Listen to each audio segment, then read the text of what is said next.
पंडित जी, अब ये कमाए या ना कमाए, मगर इसे सुधारने के लिए अब इसका ब्याह तो कराना ही पड़ेगा। कब तक ऐसी ही सारी जिम्मेदारियों से भागता रहेगा? आखिर उसके आगे पूरी ज़िंदगी पड़ी है। मुझसे अब और सब्र नहीं होता। आप बस कोई अच्छी सी लड़की देखकर मुझे बताइए। आदित्य की माँ अपने खानदानी पंडित से ये बातें करते हुए काफ़ी उदास और मायूस हो जाती हैं। अरे नीलम बहन, आप बिल्कुल भी चिंतित ना हो। मुझे जैसे ही कोई अच्छा रिश्ता दिखेगा मैं आपको ज़रूर बताऊंगा। पंडित जी ने नीलम को ढांढस बांधते हुए कहा। ठीक है पंडित जी, मगर याद रखिएगा, लड़की गरीब घर से भी हो तो चल जाएगा। कहते हुए नीलम चली गई थी। आ गई पुलिस स्टेशन से अपने लाडले बेटे को फिर से जमानत दिलाकर, क्योंकि तुम्हारे पास अब कोई और दूसरा काम तो बचा नहीं है सिवाय मेरे पैसे उस आवारा के ऊपर लुटाने को। नीलम के पति ने उसे गुस्से से भरी निगाहों से देखते हुए कहा। जी आप ऐसा क्यों बोल रहे हैं? क्या आपके पैसों पर मेरा और आदित्य का कोई अधिकार नहीं है? नीलम ने पर्स अलमारी में रखते हुए कहा। वैसे मैं उसको जमानत दिलवाने नहीं गई थी, मैं पंडित जी के पास उसके लिए कोई अच्छा रिश्ता ढूंढने के लिए कहने गई थी। रिश्ता? शंकर ने बड़ी ही अचंभे से पूछा। हाँ रिश्ता, मैं अब चाहती हूँ कि उसकी शादी कर दूँ। हो सकता है कि शायद शादी के बाद ही वो अपनी जिम्मेदारियों को समझ ले। नीलम उदास मन से कुछ सोचते हुए कहती है। भगवान करे तुम्हारी ये उम्मीद हमेशा यूं ही बनी रहे। शंकर आंखों में आंसू भरकर कुर्सी पर बैठते हुए कहता है। वैसे है कहाँ ये तुम्हारा नालायक? शंकर ने नीलम से पूछा। पता नहीं, होगा अपने दोस्तों के साथ, नीलम ने जवाब दिया। दोस्तों के साथ? कि किसी लड़की के साथ अय्याशी कर रहा होगा। पता नहीं हमने कौन सा ऐसा पाप कर दिया था जो ये पैदा हुआ, हमारी ज़िंदगी नर्क से बदतर करने के लिए। बेहद गुस्से में आकर शंकर नीलम से कहता है। जी ऐसा मत कहिए, चाहे जैसा भी है तो हमारा बेटा ही। नीलम डरते हुए शंकर से कहती है।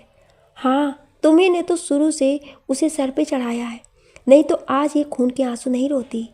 और अगर आज भी तुम उसकी पक्षधर बनी रही तो इससे भी बुरा हाल कर देगा वो हमारा। कहते हुए शंकर अपने कमरे में चला जाता है। नीलम आदित्य को फ़ोन लगाती है, लेकिन उसका फ़ोन बार बार बंद ही बताता है। उसका दिल घबरा जाता है कि कहीं फिर से। नीलम आदित्य के दोस्त विवेक को फ़ोन करके पूछती है तो सामने से जवाब आता है कि आदित्य तो 2 घंटे पहले ही हमारे पास से चला गया। मुझे नहीं पता कहाँ होगा वो। ठीक है बेटा, अगर पता चले तो मुझे भी खबर कर देना। कहते हुए नीलम फ़ोन काट देती है। आज नीलम बहुत परेशान सी लग रही है, जैसे कुछ अजीब सा होने वाला हो। क्यों आज तक आदित्य इतनी देर में तो घर आया नहीं, और ना ही वो कभी अपना फ़ोन ऐसे बंद रखता है। आज नीलम बहुत बेचैन हो रही है, ये सोच कर कि आदित्य चाहे जहाँ भी रहे, लेकिन रात के 2:30 बज रहे हैं, वो इस समय तक तो हर हाल में घर आ जाता है। कहीं कुछ, अरे मैं भी क्या कुछ नहीं सोचती, होगा कहीं, मगर कहाँ। नीलम अपने आप को थोड़ी सांत्वना देने के बाद फिर से चिंतित हो जाती है। वो बार बार उसके दोस्तों को भी फ़ोन करके पूछती है, मगर किसी को आदित्य का कोई पता नहीं चलता। सुनिए जी, उठिए ना, रात के 3 बजने वाले हैं और अभी तक आदित्य घर नहीं आया है। आप कुछ करिए ना। नीलम ने सो रहे शंकर को डरते हुए उठाते हुए कहा। अरे जाओ मेरे पास से, अपने आवारा बेटे को किसी शराब के ठेके या कोठे पर ढूंढ लो, होगा दोनों में से किसी एक जगह पर। अब मुझे उसकी कोई चिंता नहीं है, चाहे वो कहीं भी रहे और चाहे कहीं भी ना रहे, या इस दुनिया में भी ना रहे। भगवान मुझे इस एक आवारा लड़के के बदले 5 और लड़कियां भी दे देता तो भी मुझे बहुत सुकून होता। कहते हुए शंकर वापस कमरे की लाइट बुझाकर सो जाता है। औलाद चाहे जैसी भी हो, मगर एक माँ के लिए उसका सब कुछ होती है। इसी कहावत और परंपरा को आगे बढ़ा रही थी नीलम, लेकिन वो इस बात से अनजान थी कि लगाम उस घोड़े पर लगाई जाती है जो आपकी कैद में हो। जिसे एक बार रिहा कर दिया तो दोबारा वो कैदी नहीं बन सकता, वो बगावत पर उतर जाता है। रात के सभी पहर गुजरते जा रहे थे और नीलम की बेचैनी और मायूसी भी चरम पर जा रही थी। खैर, जैसे तैसे दिल पर पत्थर रखकर नीलम ने रात गुजार ली, लेकिन उसके दिमाग में सिर्फ और सिर्फ यही सवाल है कि आखिर आदित्य कहाँ है। जैसे ही सूरज की पहली किरण निकली, नीलम भी निकल गई ढूंढने अपने बेटे को। जैसा भी हो है तो आखिर उसकी औलाद ही। आइए आइए मैडम, आज आप कैसे पधार गईं? कहती तो हम ही आपकी सेवा करने चले आते। वैसे अब क्या कर दिया आपके देवता जैसे बेटे ने? फिर से कोई उपकार कर दिया क्या आपके ऊपर? हे की दृष्टि से देखते हुए पुलिस स्टेशन में बैठा सीनियर ऑफिसर नीलम से कहता है, साहब इस बार उसने कोई कांड नहीं किया, बल्कि वो कहीं गायब हो गया है। कल सुबह से घर नहीं लौटा, फ़ोन भी उसका बंद आ रहा है और उसके किसी दोस्त को भी उसके बारे में कोई जानकारी नहीं है कि वो कहाँ है। साहब बस इस बार उसे ढूंढ दीजिए कि वो कहाँ है, बस इस बार। नीलम गिड़गिड़ाती हुई ऑफिसर से विनती करती है। ठीक है, मगर याद रखना ये आखिरी बार है। अरे हमारे पास भी तो केस हैं, सभी को देखना पड़ता है। हफ्ते में 4 दिन आपका बेटा ही ले लेता है हमारा। अच्छा आप जाइए, हमें जैसे ही पता चलेगा कहाँ है वो, हम सीधा आपके पास लेकर आ जाएंगे। ऑफिसर नीलम को संतुष्टि देते हुए कहता है, ठीक है साहब। कहते हुए नीलम स्टेशन से घर की तरफ चली जाती है। अब की बार आ जाने दो उसको, इतनी डांट लगाऊंगी कि सुधर ही जाएगा। जब भी देखो अपनी मर्जी चलाता रहता है, ये नहीं सोचता है कि माँ बाप बूढ़े हो रहे हैं, अब उनका सहारा बनना चाहिए, तो खुद आज तक हमारे भरोसे पर बैठा है। जब एक दिन माँ बाप मर जाएंगे तब इसको समझ में आएगा कि माँ बाप क्या होते हैं और जिम्मेदारियाँ क्या होती हैं। काश भगवान मुझे भी एक से ज़्यादा लड़के देता तो मैं इसको इतना सर पर नहीं चढ़ाती। इकलौता है ना 3 बहनों में, तभी इतना आग बरसा रहा है हम पर। रास्ते भर बड़बड़ाते हुए नीलम घर पहुंच जाती है। आ गई ढूंढकर उस मनहूस को, मिला कि नहीं? नहीं मिलेगा, उसके सर पर अय्यासी का भूत सवार है, वो इतनी आसानी से हमें बख्शने वाला नहीं है। गुस्से में लाल होते हुए शंकर ने नीलम से कहा, मैं पुलिस स्टेशन में जाकर उसके गायब होने की रिपोर्ट लिखवा आई हूँ। वो लोग उसे ढूंढ रहे हैं, जब मिल जाएगा तो खबर कर देंगे। कहते हुए नीलम कमरे में जाने लगी है। मैं तो ये कह रहा हूँ नीलम, तुम ये क्यों नहीं मान लेती कि हमारा कोई बेटा है ही नहीं? भगवान ने सिर्फ हमें बेटियाँ ही दी हैं, लेकिन तुम तो अपने बेटे के लिए ही मरती हो, जो तुम्हें कुछ भी नहीं समझता। नीलम को सुनाते हुए शंकर भी उसके पीछे पीछे कमरे में चला जाता है। अच्छा बस अब चुप रहिए, बहुत सुन ली आपकी बकवास। मैं एक माँ हूँ और मेरा प्यार मेरे सभी बच्चों के लिए बराबर का है। मुझे आप ही ने ऐसा बनाया है। जब बच्चे छोटे थे तब तो भेदभाव की शुरुआत आप ही ने की थी। आदित्य के स्कूल में कम नंबर आने के बाद भी आप सिर्फ उसी को तोहफा दिया करते थे, और आपने ही शुरू से आदित्य को इतनी आज़ादी दी है, तभी वो अय्यास हो गया है। आप तो पैसे से उसको भरे रहते हैं, जैसे वो ही आपकी सेविंग्स हो। आपकी पीठ के पीछे वो क्या करता था क्या नहीं, आपने कभी ध्यान नहीं दिया और ना ही कभी उससे ये सवाल किया। बेहद गुस्से में आकर नीलम शंकर से कहते हुए उससे लिपट कर रोने लगती है। नीलम, अगर मुझे मालूम होता तो मैं कभी भी उसको इतनी आज़ादी ना देता कि वक्त से पहले ही पंख निकल पाते, मगर अब पछतावा करने का कोई फ़ायदा नहीं होगा। अब आदित्य ऐसा घोड़ा बन चुका है जिस पर लगाम नहीं लगाई जा सकती है। कहते हुए शंकर नीलम के आंसू पोंछकर बेड पर बैठालता है।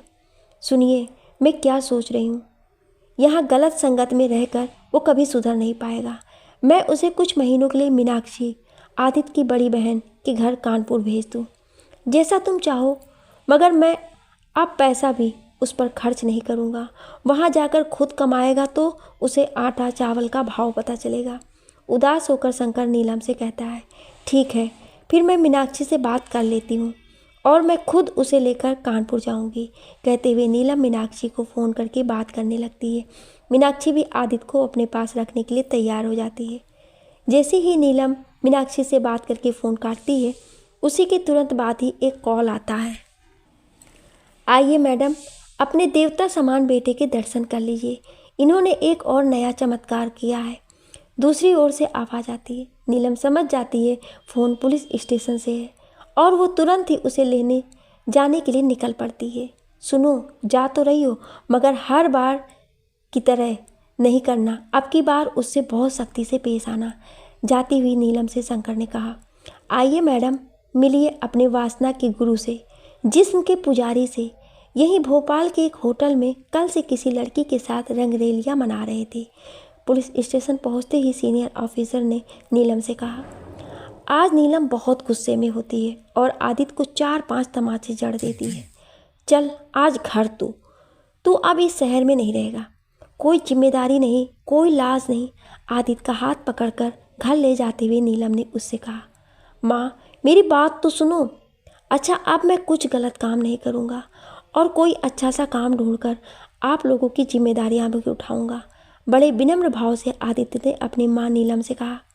मुझे तेरी कोई भी बात नहीं सुननी, नीलम ने बहुत कड़ी आवाज़ में आदित्य से कहा। नीलम घर पहुंचते ही आदित्य का सारा सामान बांधती है और कानपुर की अगली ट्रेन के लिए आदित्य के साथ रवाना हो जाती है। अरे मम्मी और आदित्य आइए आइए। दोनों को कानपुर में देखकर मीनाक्षी बहुत खुश होती है और उनका स्वागत भी करती है। आदित्य और उसकी माँ दोनों मीनाक्षी से मिलकर बहुत खुश होते हैं। आदित्य और नीलम मीनाक्षी से थोड़ी देर इधर उधर की बात और हालचाल लेने के बाद आदित्य वहाँ से उठकर मीनाक्षी के बच्चों के पास चला जाता है उनके साथ खेलने के लिए। देख मीनाक्षी, तू तो सब कुछ जानती है। एक नंबर का आवारा और अय्यास है तेरा भाई। भोपाल में रहकर तो ये कभी सुधरने वाला नहीं है। मैंने पंडित जी से कहकर इसके लिए कोई रिश्ता ढूंढने को तो कह ही दिया है, मगर मैं चाहती हूँ कि ब्याह से पहले ही ये कुछ जिम्मेदारी समझने लगे। तभी तेरे पास कुछ महीने के लिए रख रही हूँ इसे, क्योंकि हर जगह मैं नहीं आऊँगी इसे जमानत दिलवाने के लिए। नीलम बड़ी व्यथा में डूबकर मीनाक्षी से कहती है, मम्मी आप बिल्कुल भी परेशान मत होइए। मुझसे जितना जो भी इसे सुधारने के लिए हो सकेगा मैं करूँगी। मीनाक्षी इस बात की सांत्वना अपनी माँ को देती है। और हाँ, थोड़े दिन बाद इसे पैसे वैसे देना सब बंद कर देना। मैं तुझे इसका खर्च तो भेजती रहूँगी, मगर तू इसके हाथ में कभी पैसे मत देना। थोड़े दिन बाद जब इसे पैसों की दिक्कतें होने लगेंगी तब ये खुद ही कुछ कमाने को सोचेगा। फिर तो मेहनत करने वाले हर इंसान को अपनी जिम्मेदारी का एहसास धीरे धीरे होने ही लगता है। नीलम मीनाक्षी को हिदायत देते हुए कहती है, मम्मी आप मुझ पर भरोसा करिए। आप जैसा कहेंगी मैं बिल्कुल वैसा ही करूँगी, मीनाक्षी ने कहा। 2 दिन बाद, अच्छा मीनाक्षी बेटा, मैं अब जाने की तैयारी करती हूँ। तेरे बाबा अकेले हैं घर पर और तू तो जानती है उनका स्वभाव। मुझे अब जाना ही पड़ेगा, नीलम ने मीनाक्षी से कहा। ठीक है मम्मी, दोबारा जल्द ही आना। हाँ आऊँगी ना, अब की बार अपने बेटे और बहू को साथ लेकर। हाँ ज़रूर, कहकर मीनाक्षी और नीलम हंस पड़ती हैं। ठीक उसी शाम नीलम टिकट करवाकर वापस भोपाल को लौट जाती है। अब आदित्य कानपुर में है अपनी बड़ी बहन मीनाक्षी के पास। हमने आदित्य की ज़िंदगी को तो पूरी तरह जान लिया।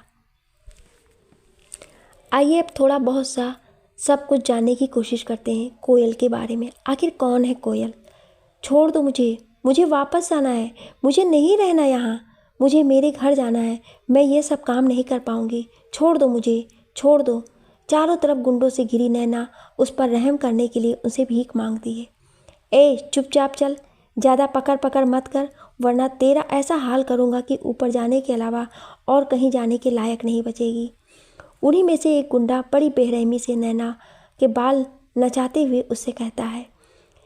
नैना को पकड़कर सब गुंडे लाकर हसीना आपा के कदमों में डाल देते हैं। अरे अरे आराम से, कहीं उसको कुछ हो ना जाए, हसीना ने मुस्कुराते हुए उन गुंडे से कहा। हसीना आपा, मैडम कानपुर सेंट्रल स्टेशन पर कलकत्ता की ट्रेन में बैठने का टिकट ले रही थी, एक गुंडे ने कहा। अरे तो जाने देते ना, क्यों पकड़ लाए बेचारी को? उसके माँ बाप इंतज़ार कर रहे होंगे इसका। हसीना ने बड़े चालाकी वाला मुंह बनाकर हंसते हुए कहा। आपा आप मुझे माफ़ कर दीजिए। अब से मैं कभी नहीं भागूंगी, कहीं नहीं जाऊंगी। अब आपा बस इस बार माफ़ कर दीजिए। रोती हुई गिड़गिड़ा कर नैना हसीना के पैर पकड़कर कहती है, जा, तुझे आखिरी बार माफ़ किया, इसके बाद कभी माफ़ी के लायक नहीं बचेगी। जाओ और इसे कील का तोहफा दो। हसीना हर भागने वाली लड़कियों के पैर में ठोक कर उनको लंगड़ा कर देती है, जिससे वो दोबारा कभी ना भाग पाए। बहुत गुस्से में आकर हसीना अपने गुंडों को ये हुक्म देती है।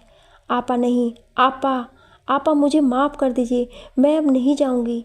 जैसा आप बोलेंगी मैं बिल्कुल वैसा ही करूंगी। आपा। नैना की ये करुणा भरी चीखें पूरे कोठे में तब गूंज उठती है जब उसके पैर में कील ठोक कर उसे अपाहिज कर दिया जाता है। कोठे की और दूसरी लड़कियां आपस में बात करती हैं। आज नैना का ये हाल देखकर मुझे बहुत डर लगने लगा है। हसीना आपा किसी को बख्शती नहीं है, रेखा ने कहा। मगर मुझे भी अब यहाँ नहीं रहना है, मेरा दम घुटता है यहाँ, मुझे जाना है यहाँ से। हीना ने कहा। तुम लोग भागकर दुनिया के किसी भी कोने में जाओगी, ये लोग तुम्हें ढूंढ के ही निकालेंगे और मौत से भी बदतर हाल कर देंगे। एक बार जो पिंजरे में कैद हो गया दोबारा कभी रिहा नहीं हो सकता है। मैंने तो अब इसी को अपनी ज़िंदगी समझ ली है। डोरियों पर कपड़े फैलाते हुए कोयल ने उन लड़कियों से कहा। 1 महीने बाद। देख आदित्य, तू जानता ही है कि तेरे जीजा जी प्राइवेट नौकरी करते हैं और बच्चों की पढ़ाई लिखाई, घर का खर्च, सब कुछ मुझे उसी में करना पड़ता है। उस तेरे खर्च देख, मैं ये नहीं कह रही हूँ कि तू वापस भोपाल लौट जा। अब तू भी कोई अच्छा सा काम ढूंढ ले, चाहे कम ही पैसे मिले, और बाकी सब तो मैं संभाल ही लूँगी। मीनाक्षी भारी मन से आदित्य से कहती है। दीदी, मगर मैंने आज तक तो कोई काम किया ही नहीं है, मैं कैसे कर पाऊँगा? अगर आप मेरा खर्च नहीं उठा पा रही हैं तो मैं वापस भोपाल जा रहा हूँ, आदित्य ने बड़े उदासी भरे स्वर में कहा। देख, मान ले अगर आज तू भोपाल चला भी गया तो कितने दिनों तक बाबा के पैसों से खर्च चलाएगा? एक ना एक दिन तो उनके भी पैसे ख़त्म हो जाएंगे और फिर तू क्या करेगा? जिंदा रहने के लिए तब तो तुझे कुछ ना कुछ कमाना ही पड़ेगा। मैं तो बस यही चाहती हूँ कि तू भी अब अपने पैरों पर खड़ा हो जाए, बाकी आगे तेरी मर्जी, मीनाक्षी ने आदित्य को समझाते हुए कहा। आदित्य के दिमाग में मीनाक्षी की बातें घर करने लगी थी और वो मीनाक्षी से भी कह देता है कि ठीक है दीदी, आप जैसा कहें, मैं कोई अच्छा काम ढूंढता हूँ। मीनाक्षी बहुत खुश होती है और आदित्य को गले से लगा लेती है। मीनाक्षी जैसे ही फ़ोन पर यह सब खबर नीलम को देती है, नीलम बहुत ज़्यादा खुश हो जाती है और चली जाती है भगवान को भोग चढ़ाने के लिए। शंकर भी ये खबर सुनकर कुछ कम खुश नहीं होता है। अब दोनों को ये लगने लगता है उनका आदित्य को कानपुर भेजने का फैसला बिल्कुल सही था। थोड़े दिन पापड़ बेलने के बाद आखिरकार आदित्य को एक्सपोर्ट कंपनी में काम मिल ही जाता है और वो भी अच्छी खासी तनख्वाह पर। अब आदित्य को काम करते हुए 15-20 दिन हो गए थे और उसके ऊपर की भी कमाई काफ़ी होने लगी थी। अब आदित्य ने मीनाक्षी से भी कह दिया कि अब वो अपना खर्च खुद ही उठाएगा। लेकिन कहते हैं ना, भाग का लिखा हुआ कोई नहीं जानता। वही हुआ और आदित्य के पास पैसे होने की वजह से उस पर अय्यासी का भूत फिर से सवार हो गया। अब आदित्य वासना की प्यास बुझाने के लिए अपने दोस्त से किसी लड़की के बारे में पूछता है तो उसका दोस्त उसे हसीना आपा के कोठे के बारे में बताता है, जो कि वो खुद भी वहाँ जाया करता है। आदित्य की उत्सुकता बढ़ जाती है और वो दोस्त से कहता है, चल यार, ले चल, बहुत दिन हो गए हैं, कोई मिला नहीं। सब्र रख यार, वहाँ तुझे एक से एक वैरायटी मिलेगी, जिसे तू चाहे उसके साथ जा सकता है, आदित्य के दोस्त ने उससे कहा। आदित्य अपने दोस्त के साथ हसीना आपा के कोठे पर पहुंचता है। अरे आओ आओ जनाब, बड़े दिन बाद तलब लगी आपको, कहीं दूसरी पार्टी में तो नहीं शामिल हो गए? हसीना ने हंसते हुए आदित्य के दोस्त से कहा। अरे ऐसी बात नहीं आपा, आपके कोठे से तो हमारा बहुत पुराना नाता है, मगर आज मैं अपने दोस्त की तबीयत दुरुस्त करवाने आया हूँ, आदित्य के दोस्त ने कहा। भाई, हमें तो आप दुरुस्त नोट दिखाइए, हम आपकी तबीयत दुरुस्त करवा दें, हसीना ने आदित्य पान थूकते हुए कहा। अरे मैडम, बोलिए कितने चाहिए, बस लड़की मस्त होनी चाहिए, आदित्य ने हसीना को पैसे देते हुए कहा। फिक्र ना करें जनाब, हमारे पास सभी लड़कियां लाजवाब हैं, दिल खुश हो जाएगा आपका, हसीना ने कहा। ए राजू, लड़कियों को बुलाओ, हसीना ने दलाल से कहा। सभी लड़कियां आकर सामने खड़ी हो जाती हैं। लीजिए जनाब, अपनी मनपसंद चिड़िया के साथ गुटुरगू करिए, हसीना ने आदित्य से कहा।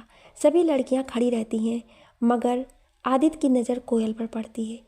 20-21 साल की उम्र, मासूम सा चेहरा, बड़ी बड़ी आंखें, नाक में सोने का तार, खुले बाल, सलवार सूट में कोयल बेपनाह खूबसूरत लग रही थी। मुझे ये पसंद है, मुझे इसी के साथ जाना है, आदित्य ने कोयल की तरफ इशारा करते हुए कहा। अरे वाह जनाब, बड़ी महंगी पसंद है आपकी, जाइए, आपको खुश कर देगी ये तो। कोयल आदित्य को कमरे में ले जाती है। सर, आप कुछ लेंगे, चाय, बिस्किट या फिर कुछ ठंडा? कोयल ने बड़े ही प्यार से हंसते हुए अपना दुपट्टा उतारते हुए आदित्य से कहा। नहीं, कुछ नहीं, आदित्य ने जवाब दिया। चलिए फिर बैठ लेते हैं, कोयल ने कहा। हम बिस्तर होने के बाद आदित्य अपनी शर्ट का बटन बंद करते हुए कोयल से पूछता है, तुम्हारा नाम क्या है? कोयल। कोयल, बड़ा प्यारा नाम है, वैसे तुम पर जच भी रहा है ये नाम। थैंक यू, कोयल ने कहा। तुम इंग्लिश भी जानती हो क्या? हाँ, थोड़ी बहुत 9वीं कक्षा तक पढ़ी हूँ, कोयल ने कहा। तुम अपने सभी ग्राहकों में से ऐसे ही हंसकर बात करती हो? आदित्य ने कोयल से बड़ी उत्सुकता से पूछा। हाँ, क्यों? कोयल बोली। नहीं, ऐसे ही। तुम्हारा नाम बिल्कुल तुम्हारे ऊपर सूट कर रहा है। कोयल, बिल्कुल कोयल जैसी बोली है तुम्हारी, मीठी। आदित्य ने कुछ भावनाओं में डूबकर कोयल से कहा। थैंक यू सर, कोयल ने मुस्कुराते हुए कहा। अच्छा, चलता हूँ, फिर आऊँगा। तुम्हारे साथ बैठने के लिए अच्छा लगा तुमसे मिलकर, आदित्य ने कहा।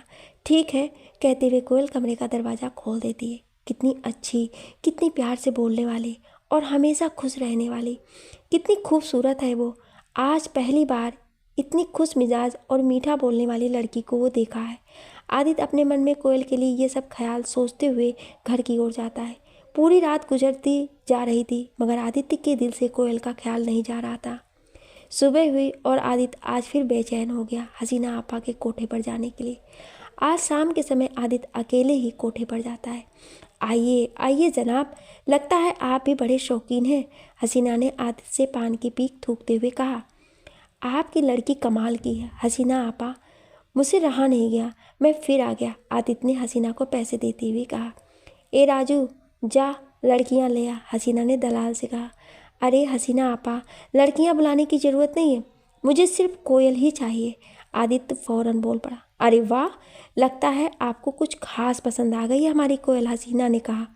आदित्य ने हंसते हुए हाँ में सर हिलाया। जाइए, सामने सीधे जाकर बाएं हाथ पर दूसरा कमरा उसी का है, चले जाइए। आदित्य कमरे के बाहर खटखटाता है। कोयल दरवाज़ा खोलती है। अरे सर, आप आइए ना, आप क्या लेंगे, चाय, बिस्किट या फिर कुछ ठंडा? आज फिर कोयल ने कमरे का दरवाज़ा बंद करने के बाद अपना दुपट्टा उतारते हुए आदित्य से पूछा। आदित्य ना में सर हिला देता है। आज फिर हम बिस्तर होने के बाद आदित्य कोयल को कुछ जानने की कोशिश करता है। तुम यहाँ कितने सालों से हो? आदित्य अपने शर्ट के बटन बंद करते हुए कोयल से पूछता है। 5 सालों से। कभी मन नहीं किया यहाँ से भागने का? आदित्य ने कुछ सरल अंदाज में कोयल से पूछा। किया था ना, बहुत पहले, मगर अब नहीं, ये मेरी ज़िंदगी बन गई है अब, और मैं इसी में खुश हूँ। कोयल ने बड़ी ही उदासी भरे स्वर में मगर हंसते हुए जवाब दिया। वैसे तुम हो कहाँ से और यहाँ कैसे आई? आदित्य ने पूछा। आदित्य के इस सवाल पर कोयल बिल्कुल चुप हो जाती है और कुछ नहीं बोलती है।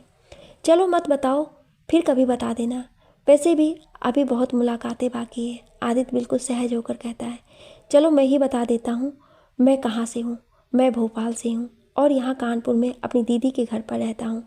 परिवार में माँ बाबा हैं और 3 बहनें हैं, सभी की शादी भी हो गई है। कहते हुए आदित्य बाहर की ओर बढ़ने लगता है। फिर आइएगा, कहते हुए कोयल कमरे का दरवाज़ा खोल देती है और आदित्य चला जाता है। दिन गुजरते जा रहे थे और आदित्य अब रोज कोयल से मिलने के बहाने कोठे पर जाने लगा। पहले आज 15वां दिन था वो जब आदित्य कोयल के साथ बैठने गया।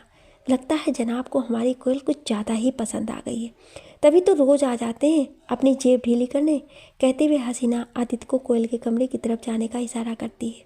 आइए सर, कोयल ने रोज की तरह आज भी आदित्य से कहा। तुम मुझे सर मत कहा करो, मेरा नाम आदित्य है और मुझसे आपसे नहीं तुम बात किया करो, थोड़ा अपनापन लगता है, कहते हुए आदित्य कमरे में पड़े बेड पर बैठ जाता है। अच्छा तो आदित्य, तुम क्या लोगे, चाय, बिस्किट या फिर कुछ ठंडा? कोयल ने आदित्य की तरफ मुस्कुराते हुए कहा और फिर दरवाज़ा बंद कर लिया। कोयल, इतने दिन हो गए हैं, तुमने आज तक मुझसे खुलकर बात नहीं की और ना ही तुमने ये बताया कि तुम कहाँ से हो और यहाँ कैसे आई। आदित्य उत्तेजित होकर कोयल से ये सवाल करता है। चलिए, अच्छा आज आपको बता ही देती हूँ कि मैं कहाँ से हूँ। मैं वाराणसी से हूँ, कोयल ने जवाब दिया। तो यहाँ कैसे आ गई? आदित्य ने भौंवे सिकोड़कर यह सवाल पूछा। अरे बहुत लंबी कहानी है, बेवफाई की, कोयल ने मायूस होकर जवाब दिया। चलो फिर आज तुम्हारी कहानी ही सुनते हैं।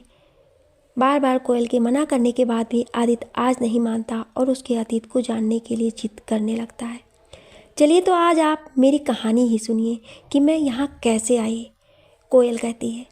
बात तब की है जब मैं 9th में पढ़ती थी, 15 साल की थी। मैं पढ़ाई में बहुत तेज़ थी, हर बार मैं अपनी कक्षा में पहले नंबर पर रहती थी। मेरी माँ तो मेरे बचपन में चल बसी थी और पापा को कभी अय्यासी और दारू से फुर्सत ही नहीं मिली। सारा दिन नशे में चूर इधर उधर घुमा करते थे। फिर मेरे पापा के किसी दोस्त ने उनकी दूसरी शादी करवा दी। उन्होंने तो मुझे सौतेलेपन का कभी एहसास नहीं होने दिया। वो तो मुझे अपनी सगी बेटी की ही तरह पालती और ख्याल रखती थी। मगर पापा का रोज़ रोज़ दारू पीकर उनको मारना कभी बर्दाश्त नहीं हुआ और वो सब कुछ छोड़कर हमेशा के लिए चली गई। मैं उस दिन बहुत रोई कि बचपन में तो कभी माँ का प्यार नहीं मिला और अब मिला भी तो मेरा जी नहीं भरा। मैं आज माँ की ज़रूरत महसूस होती है। फिर मैं उसके बाद लोगों के कपड़े सिलकर 2 वक्त के लिए अपने और पापा के खाने का इंतज़ाम करती और उसी से अपनी पढ़ाई भी करती। बताते हुए कोयल के आंखों में आंसू आ गए। और फिर तुम यहाँ कैसे आई? आदित्य ने बड़ी जिज्ञासा से पूछा। कुछ दिन बाद पापा मुझे मारते पीटते और मेरे सारे कमाए हुए पैसे छीन लेते। अब पढ़ाई तो क्या, हमारे खाने के भी लाले पड़ गए थे। फिर मैंने सिलाई का काम भी गुस्से में आकर छोड़ दिया। मेरे पड़ोस में एक बंगाली परिवार रहता था। वो मुझे अक्सर अपने घर पर बुलाकर खाना खिला दिया करते थे और कपड़े भी दे दिया करते थे। मैं काम इस डर से नहीं करती थी कि पापा फिर से पैसे छीन लेंगे। उस बंगाली परिवार में एक बार उनका कोई रिश्तेदार आया हुआ था। वो हमेशा मुझे बड़े गौर से देखा करता था। तो मैंने भी एक दिन उनसे पूछ लिया, आप मुझे ऐसे क्यों देखते हैं? तो उसने जवाब दिया कि मैं सोच रहा हूँ कि तुम्हारा कुछ भला कर दूँ। मैंने कहा, वो कैसे? उसने मुझसे कहा कि मैं सोच रहा हूँ तुम्हें किसी बड़े शहर में भेज दूँ, तुम वहीं कमाना भी और आगे की पढ़ाई भी पूरी कर लेना। मैं खुशी के मारे पागल हो गई थी। मैं पापा को बिना बताए उसके साथ चली गई, लेकिन मुझे नहीं पता था कि वो मेरी ज़िंदगी में फरिश्ता नहीं, दरिंदा बनकर आया था। वो लड़कियों का सौदा करने वाला एक कमीना दलाल था। उसी ने मुझे यहाँ कानपुर में हसीना आपा के हाथों बेच दिया था। फिर मैं बहुत पछता रही थी कि काश पापा को एक बार बता दिया होता तो मैं आज यहाँ ना होती। लेकिन मेरी ये गलतफहमी तब दूर हुई जब पापा उस दलाल के साथ मेरे सौदे के पैसे लेने आए। उस दिन मेरी सारी ख्वाहिशें और सारे ख्वाब इसी कोठे में दफन हो गए। वो बाप नहीं, एक शैतान था। पता नहीं क्यों भगवान ऐसे निर्दयी लोगों को औलाद देता है। तभी से मैंने वेश्यावृत्ति को ही अपना मुकद्दर समझ लिया और खुशी खुशी हसीना आपा का कहा मानने लगी। उनके लिए काम करने लगी। बताते हुए कोयल फूट फूट कर रोने लगी। हर कैद पंछी को एक ना एक रिहाई जरूर मिलती है। तुम्हें भी एक दिन मिलेगी, जरूर मिलेगी। आदित्य ने कोयल को हौसला दिलाते हुए कहा। चलिए अब जल्दी से बैठ लीजिए, नहीं तो वक्त भी ख़त्म हो जाएगा और बेवजह आपके पैसे भी जाएंगे। कोयल ने कहा, नहीं आज कुछ नहीं करना मुझे। कहते हुए आदित्य खड़ा हो जाता है और दरवाजे की तरफ बढ़ने लगता है। अच्छा फिर आना आदित्य, कोयल ने मुस्कुराते हुए कहा। हाँ ज़रूर, आदित्य हंसकर कहता हुआ चला जाता है। एक दिन आदित्य कोठे पर जाता है। हसीना को पैसे देते हुए कोयल के पास जाने को कहता है। जनाब आज कोई दूसरी लड़की ले लो। कोयल अभी दूसरे ग्राहक के साथ बैठी है। हसीना ने आदित्य से कहा। नहीं, मुझे कोयल ही चाहिए और कोई नहीं, आदित्य हसीना से कहता है। अभी अभी तो गई है वो, दूसरी लड़की नहीं चाहिए तो फिर इंतज़ार करो, 1 घंटे बाद ही अब कोयल खाली होगी। हसीना ने पान की फीक थूकते हुए आदित्य से कहा। ठीक है, मैं 1 घंटा क्या 2 घंटे भी इंतज़ार कर लूँगा, आदित्य ने कहा। 1 घंटा बीत जाने के बाद आदित्य कोयल के कमरे में गया। आदित्य तुम कुछ लोगे?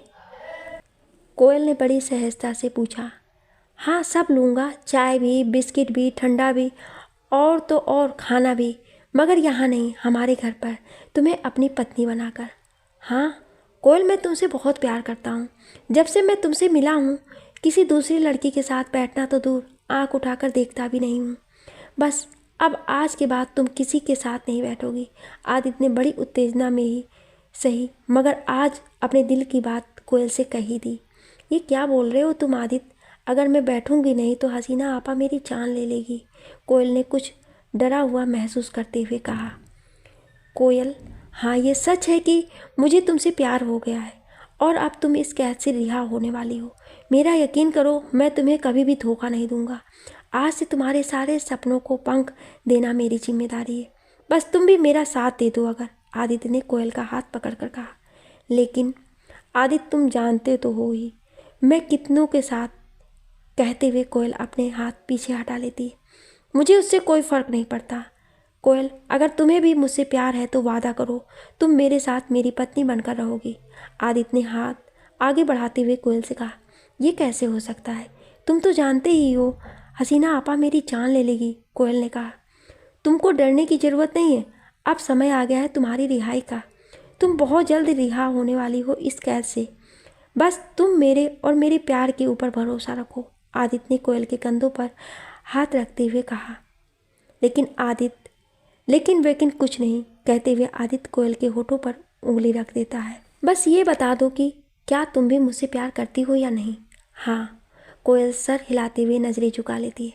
आदित्य कोयल को गले से लगाता है और ये कहता है कि अब तुम आज़ाद होने वाली हो बहुत जल्दी। अच्छा, अब मैं चलता हूँ। अब अगली बार तुम्हारे साथ सुहाग रात में ही बैठूंगा, कहता हुआ आदित्य कमरे का दरवाज़ा खोलकर चला जाता है।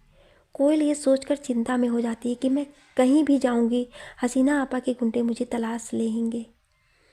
वहीं दूसरी तरफ आदित्य कोयल के कोठे से निकालने की कोशिश में जुट जाता है। 2 दिन बाद, अरे जनाब, आज बड़ी सुबह सुबह तशरीफ ले आए। तबीयत तो ठीक है आपकी? अभी तो लड़कियां सोकर उठी भी नहीं हैं और आप कोठे तक आ गए, हसीना ने चाय बनाते हुए आदित्य से कहा।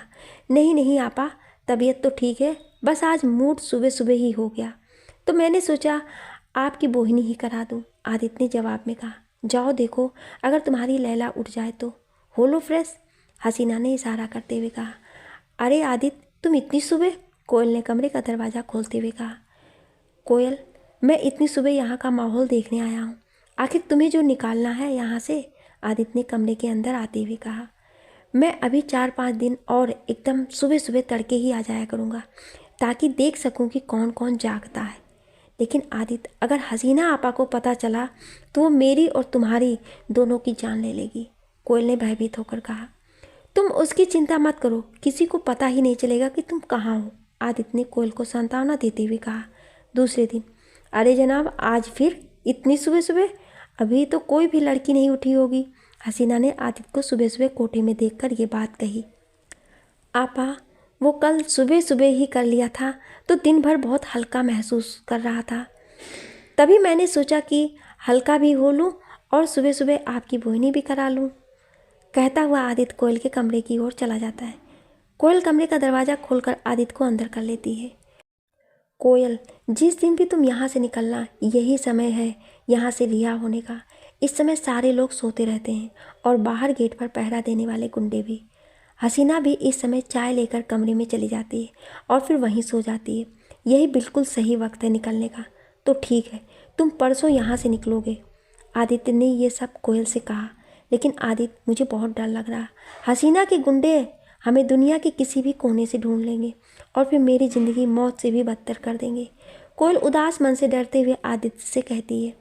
कोयल, तुम बस मेरे इश्क पर भरोसा रखो, मैं तुम पर आँच भी नहीं आने दूंगा, कहता हुआ आदित्य कोयल को सीने से लगा लेता है। आदित्य अब दोनों दिनों तक सुबह सुबह ही आ जाता है। हसीना पैसे लेकर कमरे में चली जाती है। आज कोयल को रिहाई मिलने वाली है। कोयल, जल्दी से तुम बैठक से होती हुई बाहर निकलो और किसी चालू रोड पर जाओ जहाँ मैं तुम्हें आसानी से देख सकूँ, कमरे में प्रवेश करते हुए आदित्य ने तुरंत कोयल से कहा। कोयल कमरे से झाँक कर दाईं बाईं देखती और मेन गेट से बाहर की ओर भागती हुई चली जाती है। पीछे पीछे आदित्य भी चला जाता है। आदित्य, मुझे बहुत डर लग रहा है, कोयल ने कहा। अब डरने की कोई ज़रूरत नहीं है मेरी जान, सबसे पहले हम कोर्ट में जाकर शादी करेंगे, फिर तुम्हें अपने घर ले चलूँगा भोपाल, आदित्य ने कहा। दोनों कोर्ट में जाकर शादी कर लेते हैं। आदित्य कोयल को बुर्का पहनाकर स्टेशन के बाहर पास खड़ा कर देता है, जिससे कोई उसे देख ना पाए, और खुद अपनी बहन के घर चला जाता है अपना सामान लेने। मगर आदित्य मीनाक्षी को ये नहीं बताता है कि उसने कोयल से ब्याह कर लिया है। मीनाक्षी आदित्य को ऐसे जाता हुआ देख चिंतित हो जाती है और नीलम को फ़ोन करके बता देती है। ठीक है बेटा, उसे आने दो, अब थोड़ा बहुत काम तो करने ही लगा है, और पंडित जी भी उसके लिए कोई रिश्ता बता रहे हैं। मैं सोच रही हूँ अब उसकी शादी करवा दूँ, नीलम ने मीनाक्षी से कहा।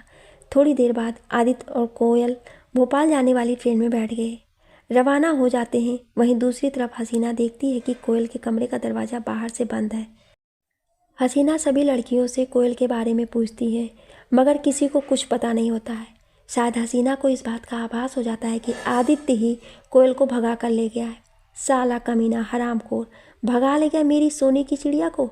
ए राजू, जा अपने आदमियों से कह दे पूरा कानपुर छान डाले, मगर उस कुत्ते और कोयल को मेरे पास पकड़ कर ला, वो भी जिंदा। 2 दिन बाद नीलम के घर की डोरबेल बजती है। नीलम गेट खोलती है तो देखती है सामने आदित्य है और उसके साथ कोई लड़की भी है। इससे पहले कि नीलम कुछ पूछती, आदित्य खुद ही बता देता है, माँ ये कोयल है, आपकी बहू। हम दोनों ने शादी कर ली। कोयल और आदित्य नीलम के पैर छूते हैं और आशीर्वाद लेते हैं। नीलम कोई भी सवाल करने से पहले आरती की थाली लाती है और कोयल और आदित्य की आरती उतारती है। कोयल का आदित्य के घर में प्रवेश के बाद नीलम कोयल को आदित्य के कमरे में आराम करने के लिए भेज देती है। मगर बेटा ये कहाँ की है, और इसके माँ बाप ऐसे भागकर शादी करना ठीक नहीं है। मुझे बता देता, मैं खुद उसके घर रिश्ता लेकर चली जाती। नीलम एक ही सांस में आदित्य से सब कुछ पूछ लेती है। अरे माँ, पहले यहाँ आराम से बैठो, फिर सब बताता हूँ। आदित्य नीलम को कुर्सी पर बैठाते हुए कहता है, माँ इसका इस दुनिया में कोई नहीं है, बिल्कुल अकेली ही है ये। आदित्य ने कुर्सी पर बैठी अपनी माँ से उसका हाथ पकड़ते हुए कहा, लेकिन बेटा ये तुम्हें कहाँ मिली? नीलम ने आदित्य से बड़ी विनम्रता से पूछा। माँ, मैं जहाँ काम करता था ये वहीं के मजदूरों के लिए खाना बनाती थी। रोज़ बात करते करते प्यार हो गया और हमने कोर्ट में शादी कर ली, आदित्य ने बताया। तूने मीनाक्षी को बताया ये सब? नीलम ने आदित्य से पूछा। नहीं माँ, अभी नहीं, किसी को नहीं बताया, मैं सीधा आपके पास आ गया, आदित्य ने कहा। चल अच्छा, तू और बहू दोनों जाकर फ्रेश हो ले, मैं तुम लोगों के लिए खाने को कुछ बनाती हूँ। कोयल किनारे खड़े होकर आदित्य और नीलम की सारी बातें सुन लेती है। आदित्य, तुमने माँ से झूठ क्यों बोला कि मैं तुम्हारी कंपनी में मजदूरों के लिए खाना बनाती थी? कोयल ने पूछा। अरे कोई बात नहीं कोयल, मैं कभी किसी को पता नहीं चलने दूंगा कि तुम कौन हो, बस तुम अब मेरी धर्म पत्नी हो। चलो अच्छा, माँ ने कहा है कि तुम दोनों लोग फ्रेश हो जाओ, फिर सब लोग साथ में खाना खाते हैं। आज नीलम बहुत खुश थी कि उसका बेटा भी अब जिम्मेदार बन रहा है। ये सुनकर शंकर भी खुश हो जाता है और आदित्य और कोयल को सदा खुश रहने का आशीर्वाद देता है। ठीक 1 महीने बाद आपा उस कमीने की बहन के घर का पता चल गया है, यहीं कानपुर में रहती है। गुंडे ने हसीना से कहा, चलो आज तो यार आर या पार, साले को कोयल को तो लौटाना ही पड़ेगा, कुत्ते की औलाद, हसीना ने कहा। मीनाक्षी के घर की डोरबेल बजती है। कौन है? कहते हुए मीनाक्षी दरवाज़ा खोलती है। चल रे हट, बता कहाँ है हरामी का पिल्ला, आदित्य कहाँ है? मीनाक्षी को धकेलते हुए हसीना सभी को सभी गुंडे से कहती है, ढूंढ डालो पूरा घर। अरे मगर आप लोग हो कौन? आदित्य यहाँ नहीं है, क्या किया है उसने? मीनाक्षी ने डरते हुए पूछा। क्या किया है? साला मेरी सोने की चिड़िया को भगा कर ले गया, कहाँ है बुज़दिल? हसीना ने चीखते हुए मीनाक्षी से पूछा। मीनाक्षी पूरी चौंक जाती है और कहती है, वो तो भोपाल में है, अपने घर पर। बोल उससे जितनी जल्दी हो सके कोयल को लौटा दे। जब तक कोयल नहीं आ जाती तेरी ये बेटी हमारे पास रहेगी। अगर कोयल नहीं मिली तो हम वो सब काम तेरी बेटी से भी करवाएंगे जो कोयल करती थी। कहते हुए हसीना गुंडों को लिली मीनाक्षी की बेटी को उठाने का इशारा करती है। मुझे कोयल जितनी जल्दी हो सके उतनी जल्दी चाहिए, नहीं तो भूल जा कि तेरी भी कोई बेटी थी, कहती हुई हसीना जाने लगती है। अरे अरे, मेरी बेटी को कहाँ ले जा रहे हैं आप? हमने क्या किया है? छोड़ दो मेरी बेटी को, मीनाक्षी रोते हुए चीखती रहती है। मगर हसीना और उसके बेटे लिली को गाड़ी में बैठा कर चले जाते हैं। अब मीनाक्षी को समझ में आ चुका है कि कोयल कोई आम लड़की नहीं, एक वेश्या है। वो तुरंत पहले अपने पति को फ़ोन करती है और घर बुलाती है और फिर नीलम के पास फ़ोन करके सारी बात बताती है। नीलम के पैरों तले ज़मीन खिसक जाती है। नीलम फ़ौरन आदित्य और कोयल के कमरे में जाती है और बिना कुछ पूछे कोयल और आदित्य को 4-5 तमाचे जड़ देती है। आदित्य सच बता तो कि ये लड़की कौन है? नीलम बेहद गुस्से में आकर आदित्य से पूछती है। आदित्य और कोयल पर जैसे आज कयामत ही बपर गई हो। माँ, मैंने आपसे बताया तो था कि ये हमारे कंपनी में। आदित्य डरते हुए नीलम से कहता है कि कोठी की ये बेस्या है, नीलम ने चिल्लाते हुए। कोयल और आदित्य के सर से जैसे आसमान ही उड़ गया हो। नीलम मुंह से कोयल की सच्चाई सुनकर, माँ मगर अब ये मेरी पत्नी है और मैं इससे बहुत प्यार करता हूँ, आदित्य ने कहा। मैं कुछ नहीं जानती, तू अभी के अभी कानपुर जा और इसको वापस वहीं छोड़ कर आ। तुझे पता है मीनाक्षी के घर कोई औरत 5-6 गुंडों के साथ आई थी और लिली को उठाकर ले गई, और साथ ही ये कह गई है कि जब तक तू इस वेश्या को वहाँ छोड़कर नहीं आएगा वो लिली को नहीं छोड़ेंगे, नीलम ने रोते हुए कहा। आदित्य और कोयल समझ गए थे कि हसीना ही आई होगी अपने गुंडों को लेकर। आदित्य मुझे तुम वहीं छोड़ आओ, मगर लिली को कुछ नहीं होना चाहिए। कोयल ने रोते हुए आदित्य से कहा, सब तेरी वजह से हो रहा है, ग्रहण बनकर आ गई हमारी ज़िंदगी में।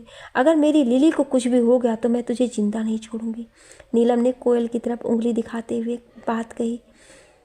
तभी नीलम के फ़ोन की घंटी बजती। हेलो माँ, लिली बिल्कुल ठीक है। मेरे ससुर जी के दोस्त का बेटा पुलिस में है। हमने तुरंत शिकायत दर्ज की और उस शैतान औरत के कोठे पर पुलिस की रेड पड़ गई। लिली बिल्कुल सही है, मीनाक्षी ने नीलम को बताया। भगवान का शुक्र है कि हमारी लिली बिल्कुल ठीक है। नीलम के मुंह से ये शब्द सुनकर आदित्य और कोयल खुश हो जाते हैं। जा आदित्य, इसे छोड़कर आ, इस गंदी औरत के साथ मैं एक ही छत के नीचे नहीं रह सकती। नीलम ने आदित्य से कहा। माँ, मगर अब लिली तो सलामत मिल गई है, फिर क्यों? कहता हुआ आदित्य चुप हो जाता है। तू जाएगा इसे लेकर कि नहीं, मुझे जवाब दे। नहीं माँ, ये मेरी पत्नी है, हमने साथ जीने मरने की कस्में खाई है, ऐसे कैसे मैं छोड़ दूँ इसे? मैं कभी नहीं छोड़ूंगा। आदित्य ने बागी अंदाज में अपनी माँ से कहा। तू आज अपनी माँ को चुन या इस लड़की को जो कि एक वेश्या है नहीं माँ, थी, मगर अब ये आपकी बहू है। कहाँ जाएगी ये? इसका कोई नहीं है इस दुनिया में। मैं इसका साथ कभी नहीं छोड़ूंगा, चाहे कुछ भी हो जाए। जा रहा हूँ मैं इसे लेकर, जब भी मन करे बुला लेना। कहता हुआ आदित्य कोयल का हाथ पकड़ता है और घर से जाने लगता है। तेरी हर गलती को पाप किया, ये सोच कर कि एक ना एक दिन तुझ में समझ आ ही जाएगी, मगर अब तू पाप कर रहा है और पापों की कोई माफ़ी नहीं होती, सिर्फ सज़ा होती है। आज शंकर का गुस्सा अपने चरम पर था। शंकर को ये सब मीनाक्षी ने बताया। आदित्य की छाती पर बंदूक तानते हुए शंकर ने आदित्य से कहा कि बता, तुझे माँ बाप चाहिए या फिर मौत? क्योंकि मैं अपने जीते जी इसे कभी स्वीकार नहीं करूँगा। कोई स्वीकार करे या ना करे, चाहे मेरी जान ही क्यों ना ले ले, मगर मैं कोयल का साथ मर के भी नहीं छोड़ूंगा। आदित्य ने आज ये कहकर कोयल को सम्मान दिया कि वो कितना प्यार करता है उससे। आज शंकर बेहद गुस्से में था और वो जैसे ही आदित्य पर गोली चलाने लगता है, नीलम बंदूक आदित्य के सामने से हटाकर कोयल के सामने कर देती है और गोली चल जाती है। मगर ये क्या, नीलम आज अपना सब कुछ हार गई। कोयल के सामने आदित्य आ जाता है और मौके पर ही उसकी मौत हो जाती है, मगर मर के भी वो कोयल का हाथ नहीं छोड़ता है। कोयल की पूरी दुनिया ही खत्म। नीलम के हाथ से गिरी बंदूक कोयल उठाती है और पहुंच जाती है अपने आदित्य के पास, ख़त्म कर लेती है खुद को। आज नीलम और शंकर को मिल गया था सबूत कोयल और आदित्य के सच्चे प्यार का। नीलम और शंकर अब अपना गुनाह कबूल करके जेल में उसकी सज़ा भुगत रही है। कोयल और आदित्य की कुर्बानी ने उन सैकड़ों लड़कियों की जान बचा ली जो कभी वेश्याव्रत करना ही नहीं चाहती थी, जिनके साथ धोखा हुआ था। आदित्य और कोयल का भी प्यार सभी के लिए हमेशा अमर रहेगा। आप सभी लोगों का इस कहानी को इतना प्यार देने के लिए बहुत बहुत धन्यवाद। लिखने और बोलने में कोई त्रुटि हुई हो उसके लिए क्षमा प्रार्थी हूँ। आपको ये कहानी कैसी लगी हमें कमेंट करके ज़रूर बताएं और ऐसी इंटरेस्टिंग कहानियाँ सुनने के लिए हमारे चैनल को सब्सक्राइब जरूर करें। Thank you.